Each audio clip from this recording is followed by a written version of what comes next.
Good evening, ladies and gentlemen. Jai Hind.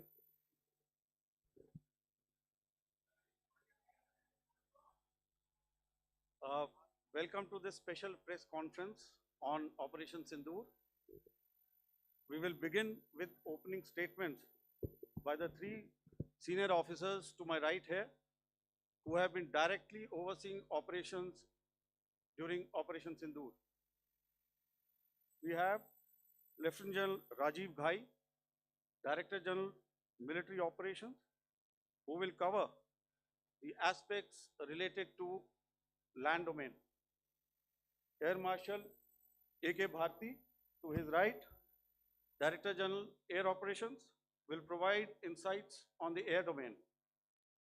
And to my right is Vice Admiral A.N. Pramod, Director General Naval Operations, who will cover aspects on maritime domain. Following their briefings, we will move on to the question answer session. I now request the DGMO to commence the opening brief. Thank you, Sandeep. A very good evening to all of you, ladies and gentlemen. You are all by now familiar with the brutality and the dastardly manner in which 26 innocent lives were prematurely terminated at Pahalgam on the 22nd of April. When you combine those horrific scenes and the pain of the families that the nation witnessed with numerous other recent terrorist strikes on our armed forces and defenseless civilians, we knew that the time had arrived to make yet of our resolve as a nation. Operation Sindoor was conceptualized with a clear military aim to punish the perpetrators and planners of terror and to destroy their terror infrastructure. What I do not state here, of course, is the often stated determination of India and its intolerance to terror. It set into motion a very diligent and microscopic scarring of the terror landscape across the borders and the identification of terror camps and training sites. The locations that emerged were numerous, but as we deliberated more, we realized that some of these terror hubs were now bereft of any presence and had preemptively been vacated, fearing retribution from us. There was also a term of reference and our own binding, self-imposed restriction to target only terrorists and thus prevent collateral damage.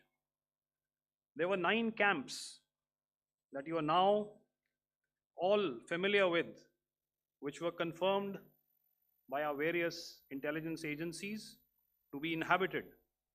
Some of these were in POJK, while there were others that were located in the Punjab province in Pakistan. Nefarious places such as Muridke, the hub center of the Lashkar-e-Taiba, has over the years bred infamous characters such as Ajmal Kasab and the likes of David Headley. What followed was a careful scrutiny of each of these sinister locations, their layout, configuration, even the type of construction in each structure, and the terrain obtained around these. This was with an obvious intent to deduce and identify the exact vector that was required for their neutralization, as also the eyes in the sky that we would send up to ensure that we brought back evidence that we had indeed targeted what we set out to. The precise images of these engagements on that fateful and historical night have already been showcased during the first press statement on the 7th of May that was helmed by our Foreign Secretary. I have no doubt in my mind that we achieved total surprise, and those strikes across those 9 terror hubs left more than 100 terrorists killed, including high-value targets such as Yusuf Azhar, Abdul Malik Rauf, and Mudassir Ahmed that were involved in the hijack of IC-814 and the Pulwama blast. The line of control was also violated soon after by Pakistan, and the erratic and rattled response of our enemy was apparent from the number of civilians, inhabited villages, and religious sites such as Gurudwaras that were unfortunately hit by them, leading to a sad loss of lives. The Indian Air Force played a major part in these strikes by engaging some of these camps, and the Indian Navy provided wherewithal in terms of precision munitions. The Indian Air Force obviously had their assets up in the sky, and I will here request Air Marshal Bharti, the Director General of Air Operations, to detail for you the methodology that the men in blue adopted to successfully manifest this mission. Thank you, Rajiv. A very good evening, ladies and gentlemen. It indeed is a difficult time that we have to come here like this and brief you. We could have done without this, but we had no choice. As the DGMO has detailed, the event was precipitated by the dastardly act at Pahalgam. The sequence of events have already been detailed.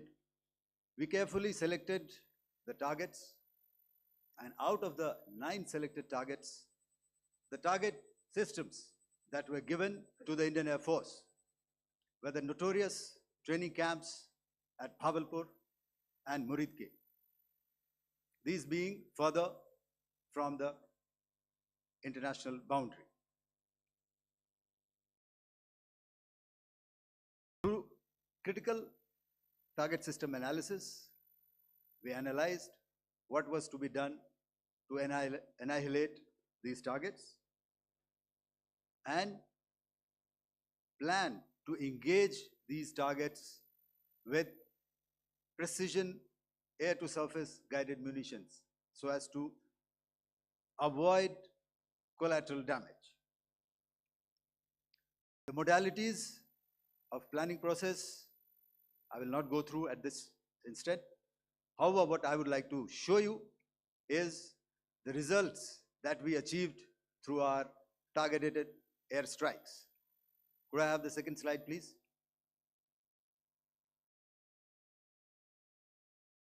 Yeah, change, please.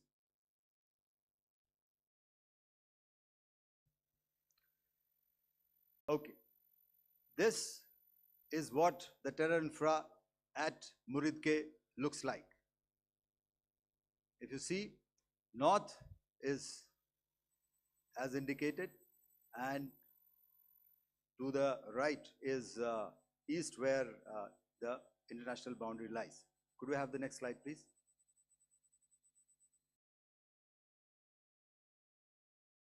Orientating. Just go back one slide. Okay. Please have a look at this red building, the series of buildings out here, and this empty ground. Next. If you relate, the empty ground is here, and you see this is the first weapon that is impacting. This is the impact point number 1 on Muridke training camp with our precision guided weapon on early morning 7. Next, please. Keep your eyes glued for the second weapon coming in and the second impact on the selected target point. Next slide, please.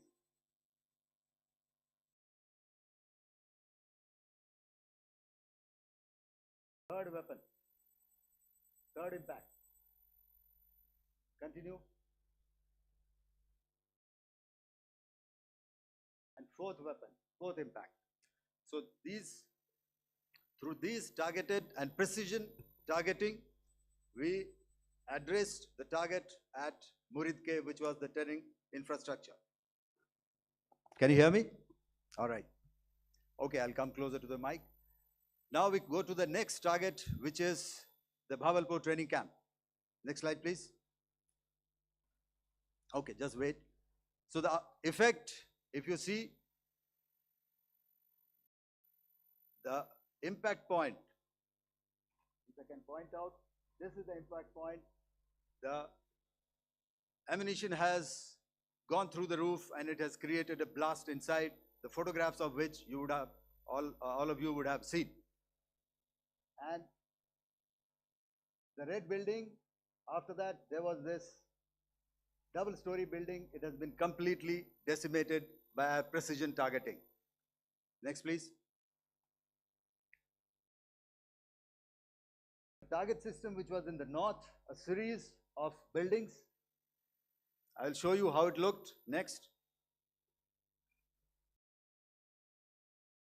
Completely destroyed by our precision targeting. Next.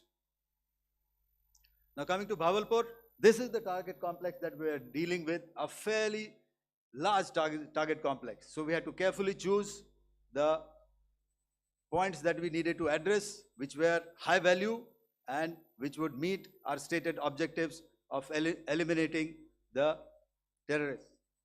I would like to draw your attention to this red canopy, and in relation to that, I would cover the targets. One target system is a series of buildings here, other one here, and other one out here. Next slide, please.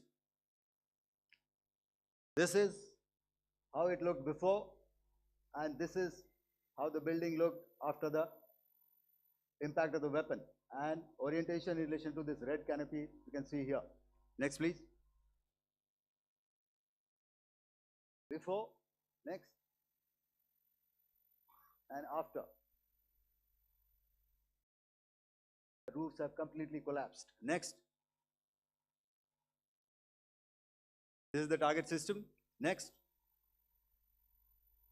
Precision targeting, and we have achieved our objectives here.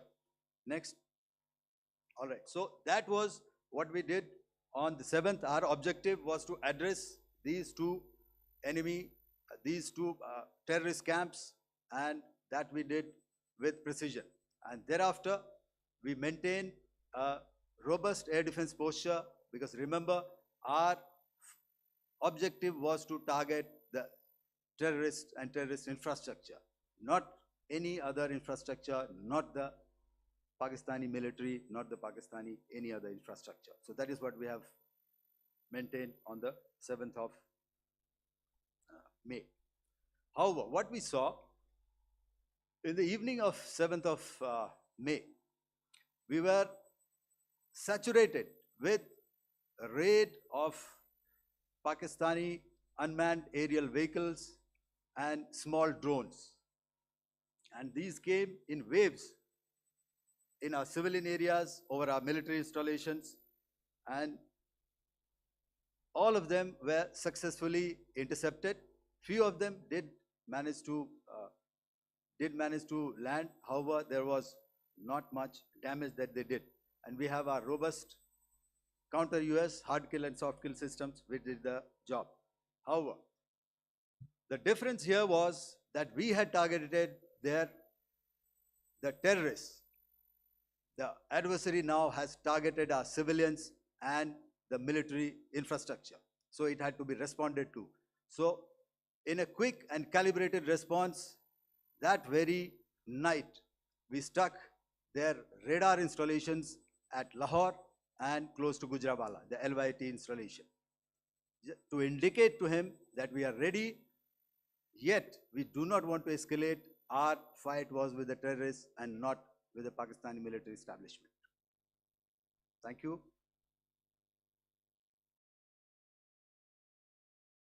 Thank you, Air Marshal Bharti. So, ladies and gentlemen, he's outlined operations not only on the night of 6th and 7th of May, when Operation Sindoor commenced, but also on the subsequent night. Being well aware and familiar with the congenital and impulsive nature of our adversary, and even though we did attempt to reach out and communicate our compulsions to strike at the heart of terror to my counterpart in the immediate wake of Operation Sindoor, the request was brusquely turned down, with an intimation that a severe response was inevitable and in the offing. We were, of course, prepared. Operations on the 7th and the 8th, Air Marshal Bharti spoken about. On the night of 8th and 9th of May, they flew drones and aircrafts into our airspace all across the borders and made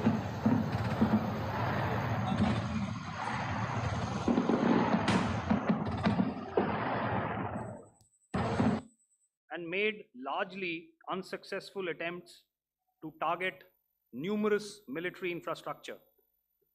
Violations on the line of control by Pakistan also commenced yet again and precipitated into fierce arty engagements. The air operations on the night of 8th and 9th of May, I'll yet again request the DG Air Operations to cover.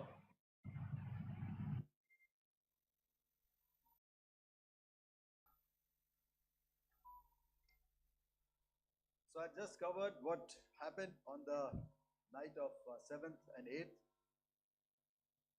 What we found that on the night of 8th and 9th, starting as early as 22:30 hours, our cities had a mass raid of drones, unmanned aerial vehicles, UCAVs, starting right from Srinagar, going down right up to Nalia. It was a mass raid in waves, and it was relentless. However, we were prepared, and our air defense preparedness ensured that there is no damage on ground or to any of the intended targets that the enemy might have planned for. The difference between 7th night and 8th night was that on 7th night, he sent in his Yeha class of UAVs. However, these UAVs can go some distance, they are armed. However, on the 8th, less numbers of armed UCAVs were there or UAVs were there, and more numbers of quadcopters, maybe for surveillance or just for harassment of civilians. This continued till midnight. Our air defense preparedness ensured that there was no damage on the ground, either to the military installations or to the civilians. However, the enemy had yet again shown that he wanted to up the ante and he wanted a fight, and we were up to the task. In a measured and calibrated response, we once again targeted his military installations, which included his SAM sites at Malirkant. This also included his surveillance radar sites at Lahore and close to Gujranwala. These were suitably addressed, and thereafter his drone attacks continued even till morning, which we countered, and during the daytime there was some respite. Here I would like to bring out another aspect. What we found was that while the drone attacks were being launched from somewhere close to Lahore, enemy had allowed his civilian aircraft to also continue to fly out of Lahore. Not only his own aircraft, but international passenger aircraft, which is quite insensitive, and we had to exercise extreme caution, even at the cost of some tactical disadvantage, to ensure that there is no damage to any of the civilian aircraft. And this was also brought out in our press briefing during the day. So I will now hand over to my colleague to cover the events of 9th onwards. On land, we also undertook certain measures such as deployment of air defense and electronic warfare assets to establish an integrated grid with the Indian Air Force. And I have seen and heard some of you wax eloquent about the benefits of such an architecture when it comes to negating and combating air intrusions. We also carried out deployment to include movement of our forces in the land, sea, and air domains. The night of the 9th and the 10th of May saw similar intrusions by drones and aircrafts, and this time there was a concerted effort to target airfields and some very, very important logistic installations, albeit yet again unsuccessful and denied gallantly and efficiently, I must say, by the integrated Indian Air Force and Indian Army Air Defense. We further strengthened our deployment and also initiated some pressure points to send a very clear and unambiguous message to the other side to desist from any misadventures on land. Some of the airfields and dumps saw repeated attacks in waves from the air. All were thwarted. The Pakistan Army has reported to have lost approximately 35 to 40 personnel in artillery and small arms firing on the line of control between the 7th and the 10th of May. What the other side had probably also not reckoned with was the speedy and precise turnaround and hit back by the Indian Air Force. And I will yet again ask Air Marshal Bharti to speak about these significant and game-changing strikes.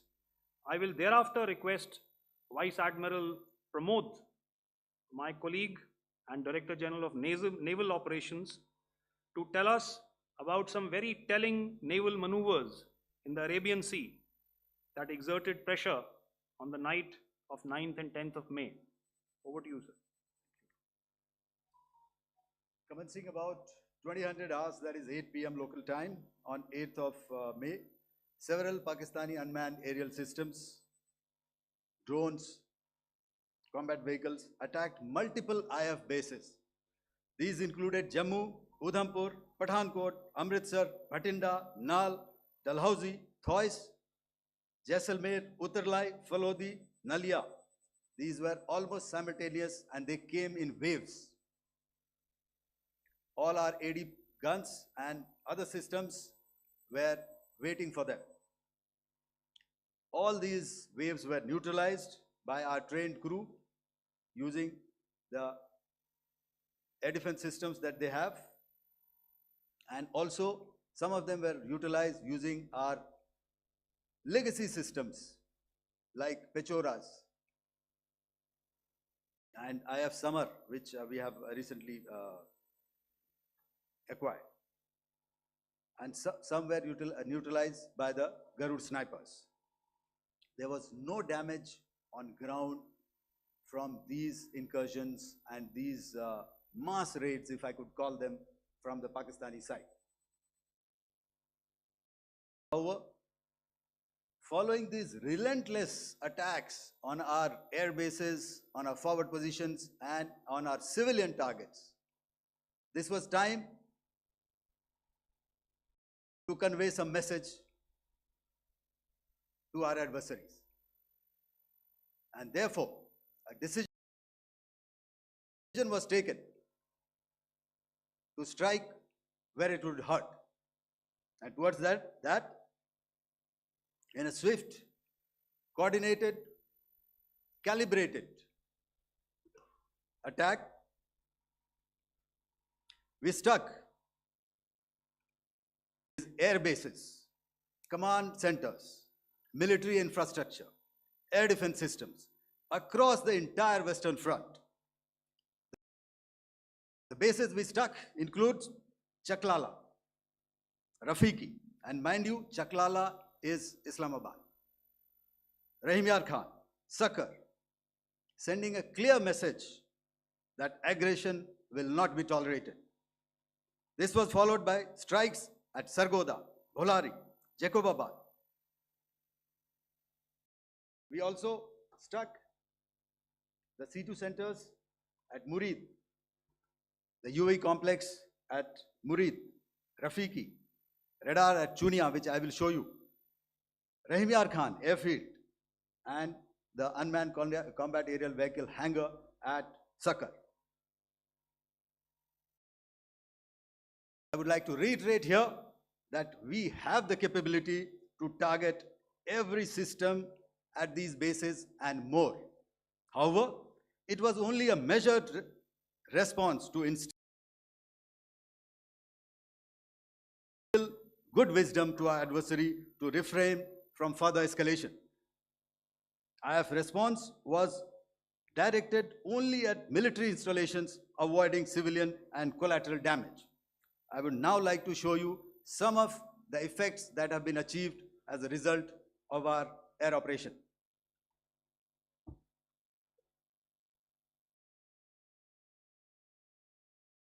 Here is the Pasrur air defense system, if you could see. Zoomed up view. This is the radar mounted on a high tower. And after the strike,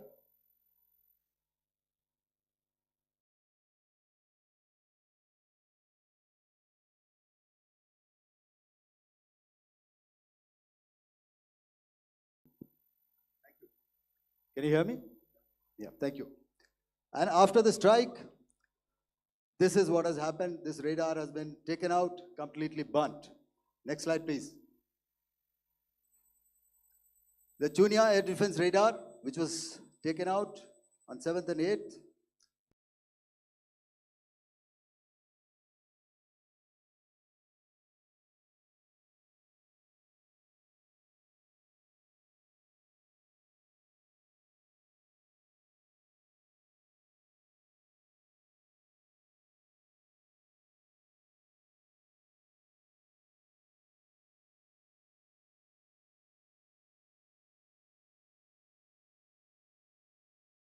decapitated. Next slide, please. Arifwala air defense radar. In this complex, you see how it looked before, blown up image, and one complex here.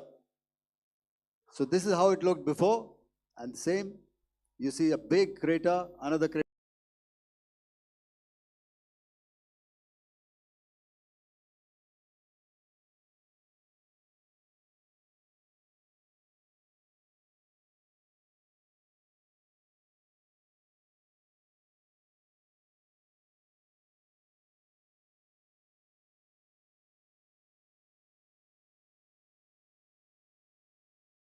Complex here. So this is how it looked before, and same, you see a big crater, another crater here, and this complex, after strike, neutralized. Next. Chaklala airfield, Noor Khan, once again a major air base, a lot of their logistic assets out here. This was the chosen complex that we intended to strike and convey a message. Next slide, please. This is how it looked before, and this is how it looked after our strike. Next. Sakar. We chose the radar site at Sakar. This is the radar site, and after it was struck, this is the aftermath, completely burnt out. Next, please. Aircraft shelter. This is how it looked before the strike, and this is how it looked after the strike. The roof of the buildings completely caved in and burnt. Next. Bolari airfield, aircraft hangar. This is how it looked before, and this is how it looked after the precision strike. Next. Jacobabad, aircraft hangar, and this is how it looked after. Next. So what I'm trying to convey here, ladies and gentlemen, is to start with, our fight was neither with the Pakistani military nor with anybody else. who's there on the other side. Our fight was with the terrorists. We neutralized the terrorists that we selected to be neutralized, and thereafter, we only maintained the air defense posture. However, we were relentlessly pounded by waves after waves, night after night, by his UCAVs, by his drones, and by his other unmanned aerial systems. And that left us with no choice but to retaliate, and yet our retaliation was calibrated, it was graduated, and it was proportionate. Thank you.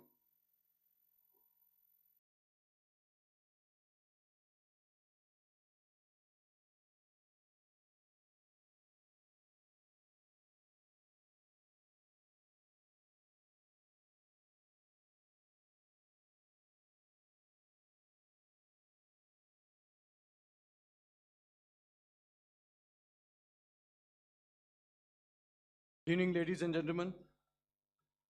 In the aftermath of the cowardly attacks on innocent tourists at Pahalgam in Jammu and Kashmir by Pakistani-sponsored terrorists on 22nd April, the Indian Navy's Carrier Battle Group, surface forces, submarines, and aviation assets were immediately deployed at sea with full combat readiness in concert with the Joint Operation Plan of the Indian Defence Forces.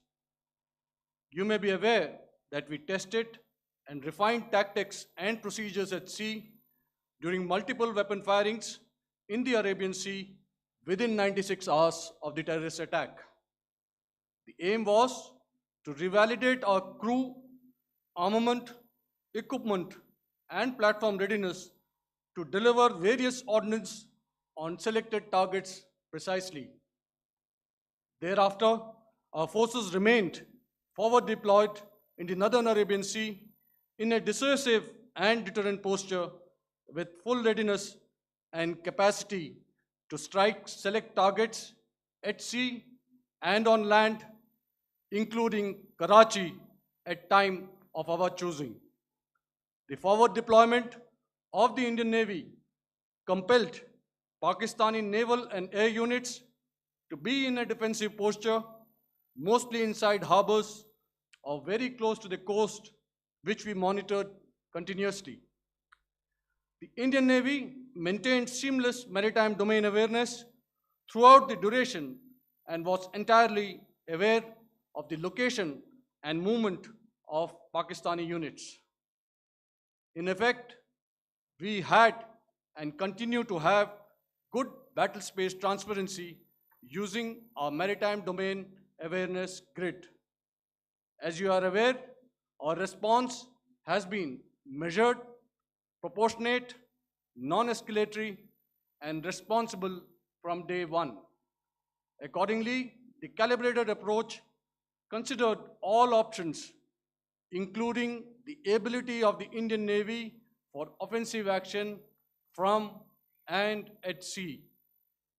As part of this escalation control mechanism, the application of force by the Navy was planned in a synchronized manner in coordination with the Army and Air Force, the highlight being teams from the three services working closely in an integrated manner.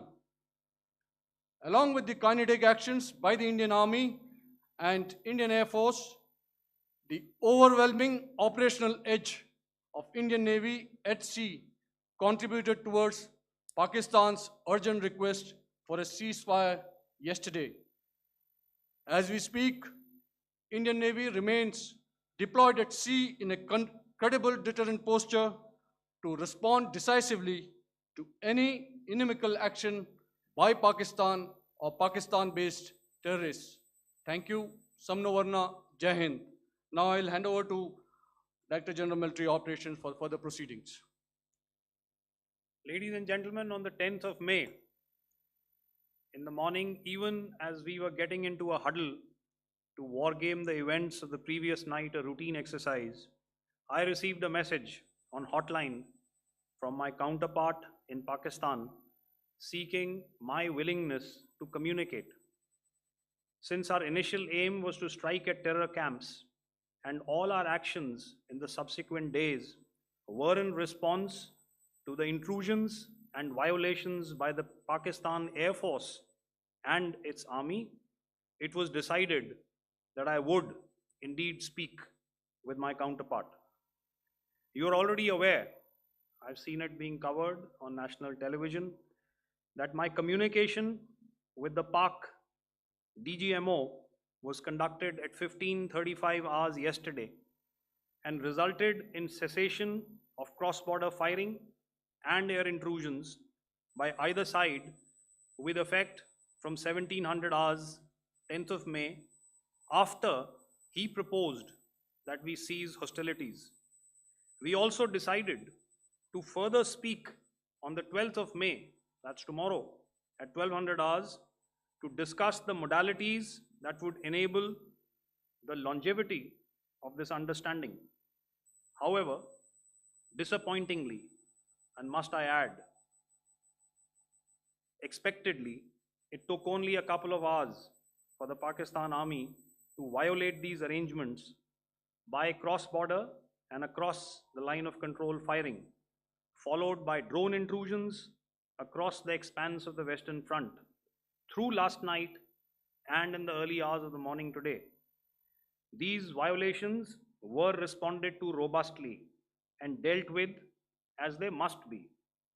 We have earlier today sent another hotline message to my counterpart highlighting these violations of the understanding between the DGMOs on the 10th of May and our firm and clear intent to respond to these fiercely and punitively, if repeated tonight, subsequently, or later. In this regard, I must inform all of you that the Chief of Army Staff has earlier today conducted a security review and has granted full authority to our Army commanders for counter actions in the kinetic domain in case of any violation by Pakistan. In the end, I pay my solemn homage to my 5 fallen colleagues and brothers from the armed forces and civilians who have tragically lost their lives in Operation Sindoor. Our hearts go out to the bereaved families, and we express our solidarity to them in this lifetime and beyond, at this grave juncture in their lives. Their sacrifices shall always be remembered and spoken of in glowing terms by a grateful nation. We have thus far, ladies and gentlemen, exercised, and my colleague Pramod highlighted this, immense restraint, and our actions have been focused, measured, and non-escalatory. However, any threat to the sovereignty, territorial integrity, and safety of our citizens will be met with decisive force. Jai Hind. Okay, ladies and gentlemen, we are now open for questions. All right, now since I would not know all of you, I would expect you to please raise the placard or your hand, and once I indicate, I expect you to please give out your name and the media group that you belong to. Keep your questions short so that we can take as many questions as possible. Also, ladies and gentlemen, kindly bear in mind that confidential aspects may not be answered by the 3 DGMOs. Right. I've got a lot of hands there. Let me start from the left. Left foot always in front when we start marching. So here we have to the left, okay, yeah, 238.